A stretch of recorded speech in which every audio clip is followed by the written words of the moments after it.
கிறிஸ்துவுக்குள் பிரியமானவர்களே, இந்த நாளுக்கான தினசரி தியான வசனம் மத்தேயு எழுதின சுவிசேஷம் 19வது அதிகாரம் 2. மத்தேயு 19:2, Matthew 19:2. திரளான ஜனங்கள் அவருக்கு பின் சென்றார்கள். அவ்விடத்தில் அவர்களை சொஸ்தமாக்கினார். இப்போ கர்த்தராகிய இயேசு கிறிஸ்து கலிலேயா பகுதியில் எல்லாருக்கும் தெரியும். இப்போ கலிலேயா பகுதியை விட்டு இப்போ எங்கே வர்றாரு? யோர்தானை கடந்து இங்கே உள்ள எருசலேம் பகுதிக்கு வர்றாரு, யூதேயாவுக்கு வர்றாரு. ஆனால் இங்கேயும் திரளான ஜனங்கள் வரக்கூடிய ஒரு காரியத்தை காண முடிகிறது. இது கலிலேயா இல்லை, இது அடுத்த பகுதி, இங்கேயும் வரக்கூடியதாக. ஏன்னா இங்கே வருகிற மக்கள் என்ன இருக்கிறாங்க? தேவனுடைய போதனைக்கும் அவருடைய பிரசன்னத்துக்கும் அவருடைய வல்லமைக்கும் வரக்கூடியதாக. ஆனால் இங்கே நிறைய பேர் பின்பற்றி வந்தாலும் அதில் நிறைய பேர் வந்ததுக்கான காரணம் என்னென்னா, அவர்களுடைய மாம்ச பிரகாரமான தேவை என்பதை நம்ம பார்க்க முடிகிறது. ஏன்னா எப்படியாவது இவர் நம்மளை தொட்டு குணப்படுத்திட மாட்டாரா, நமக்கு ஒரு நம்பிக்கையை கொடுத்துட மாட்டாரா என்று சொல்லக்கூடியதாய் கர்த்தரை தேடி வரக்கூடிய கூட்டம் எப்போவுமே இருக்கக்கூடியதை பார்க்குறோம். அதற்கு பின்பாக அவர் என்ன பண்ணுறாரு? அவர் அவ்விடத்தில் அவர்களை சொஸ்தமாக்கினார். அப்போ என்னென்னா, கர்த்தருடைய இரக்கம் என்பது ஒரு குறிப்பிட்ட பகுதிக்கு மட்டும் இல்லை. ஏன்னா அவரால் கலிலேயா பகுதியில் மட்டும்தான் குணப்படுத்துவார், இல்லை கலிலேயா பகுதிக்கு மட்டும்தான் அப்படிங்கிறது இல்லை. அவர் என்ன, கலிலேயாவாக இருந்தாலும் சரி, யூதேயாவாக இருந்தாலும், எங்கே இருந்தாலும் சரி என்று சொல்லக்கூடியதாக. அதே மாதிரி அவருடைய வல்லமை என்னென்னா, தான் இருக்கிற இடத்துல மாத்திரம், தனக்கு பழக்கமான இடம் மாத்திரம் அப்படிங்கிற மாதிரி இல்லை, எல்லா இடத்துலையும் எங்கெங்கெல்லாம் இயேசு கிறிஸ்து போனாரோ அங்கெல்லாம் போகக்கூடியதாக. ஆனால் அவர் போனதுக்கு காரணம் என்னென்னா, அவர் ஜனங்களை பார்த்து என்ன ஒரு மனதுருக்கக்கூடிய தேவன். மத்தேயு 14வது அதிகாரம் 14வது வசனத்தில் பார்க்குறோம். அவர் என்ன, அவர்களை பார்த்தபோது மனதுருகி என்ன பண்ணார்? அவங்கள எல்லாரையும் குணப்படுத்தக்கூடிய காரியம். மார்க் 6வது அதிகாரம் 34வது வசனத்தில் பார்க்குறோம். அவர் ஜனங்களை பார்க்கும்போது என்ன, மெய்ப்பன் இல்லாத ஆடுகள் போல சிதறி எடுக்கக்கூடிய ஒரு காரியத்தை பார்க்குறோம். அதனால தான் அவர் என்ன பண்ணுறாரு? எல்லாரையும் குணப்படுத்தக்கூடிய காரியம். லூக்கா 4வது அதிகாரம் 17-18 வசனத்தில் பார்க்கும்போது சொல்கிறாரு, தேவ ஆவியானவர் என்மேல் இருக்கிறார். எதற்காக? தரித்திரருக்கு சுவிசேஷத்தை பிரசங்கம், என்ன, நொறுங்குண்ட இருதயங்களை குணப்படுத்துவதற்காக.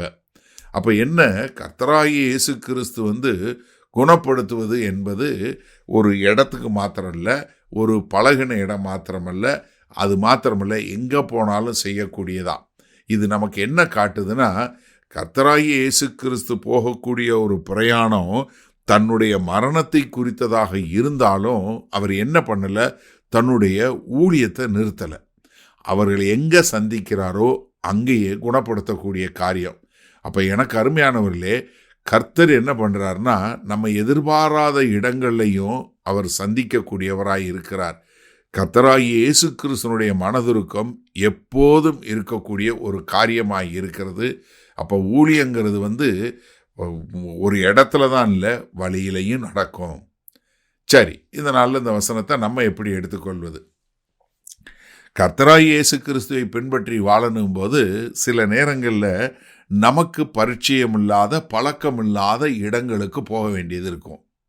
ஏன்னா இங்கே இயேசு கிறிஸ்து கலிலேயாவில் இருந்தார், அவரை நிறைய கூட்டம் பின்பற்றுச்சு, அது புரிஞ்சு கொள்கிறோம். ஆனால் இப்போ புது இடத்துக்கு வந்துட்டார். ஆனால் அங்கேயும் என்ன பார்க்குறோம்?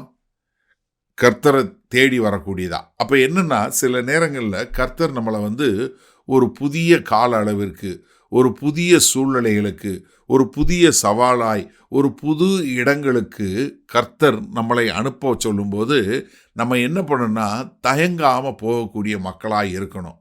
ஏன்னா நிறைய நேரங்களில் கர்த்தருக்கு கீழ்ப்படிதல் என்பது நம்ம ஒரு இடத்துலேருந்து இன்னொரு இடத்துக்கு போக வேண்டிய ஒரு காரியத்தில் இருக்கும். அப்போ என்னென்னா, இங்கே உங்களை உபயோகப்படுத்தின கர்த்தர் எங்கே கொண்டு போகிறாரோ அங்கேயே உபயோகப்படுத்துவார். ஏன்னா கர்த்தர் என்னென்னா, நீங்கள் எங்கே இருக்கிறீங்களோ, நீங்கள் உங்களுடைய வேலை பார்க்குற இடமா இருக்கட்டும், இல்லை நீங்கள் வேலை பார்க்குற ஆஸ்பத்திரியாக இருக்கட்டும், இல்லை நீங்கள் உங்களுடைய தொழிலாக இருக்கட்டும், இல்லை நீங்கள் வேலை பார்க்குற கம்பெனியாக இருக்கட்டும், நீங்கள் எங்கே இருந்தாலும் சரி, இல்லை ஒருவேளை நீங்கள் நினைக்கலாம், ஐயோ இது நான் இப்போ நான் அந்த மாதிரி இல்லை, நான் ஒரே ஜெபம் பண்ணிட்டு தான் வரணும், இல்லை நான் இப்போ இதாக இருக்கிறேன் அதாக இருக்கிறேன், எந்த சூழ்நிலையாக இருந்தாலும் சரி. அதே மாதிரி நீங்கள் நம்ம நிறைய நேரங்கள் நம்ம எங்கேயாவது ஒரு 4 பேர் ஒரு 4 பாட்டு பாடி நம்ம ஒரு நவமான பாஷை பேசி அப்படியே ஆவியில் நிரம்பி நின்னாதான் இல்லவே இல்லைங்க. கர்த்தர் எங்கேயும் எல்லா இடத்துலையும் நம்ம பயன்படுத்தக்கூடியவராக இருப்பார்.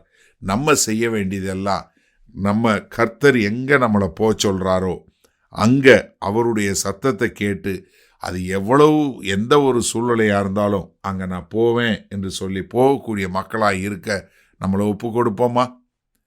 வல்ல பிதாவே, இதோ நிறைய நேரங்களில் உம்மை பின்பற்றி வாழும்போது ஆண்டவரே, நீங்கள் எங்கே சொல்கிறீங்களோ அது எப்படிப்பட்ட இடமாக இருந்தாலும், எப்படிப்பட்ட சூழ்நிலையாக இருந்தாலும், எப்படிப்பட்ட கால அளவாக இருந்தாலும் ஆண்டவரே, நாங்கள் உண்மையாய் உமக்கு கீழ்ப்படிந்து நீங்கள் காட்டுகிற பாதையில் போக எங்களை ஒப்பு கொடுக்கிறோம்.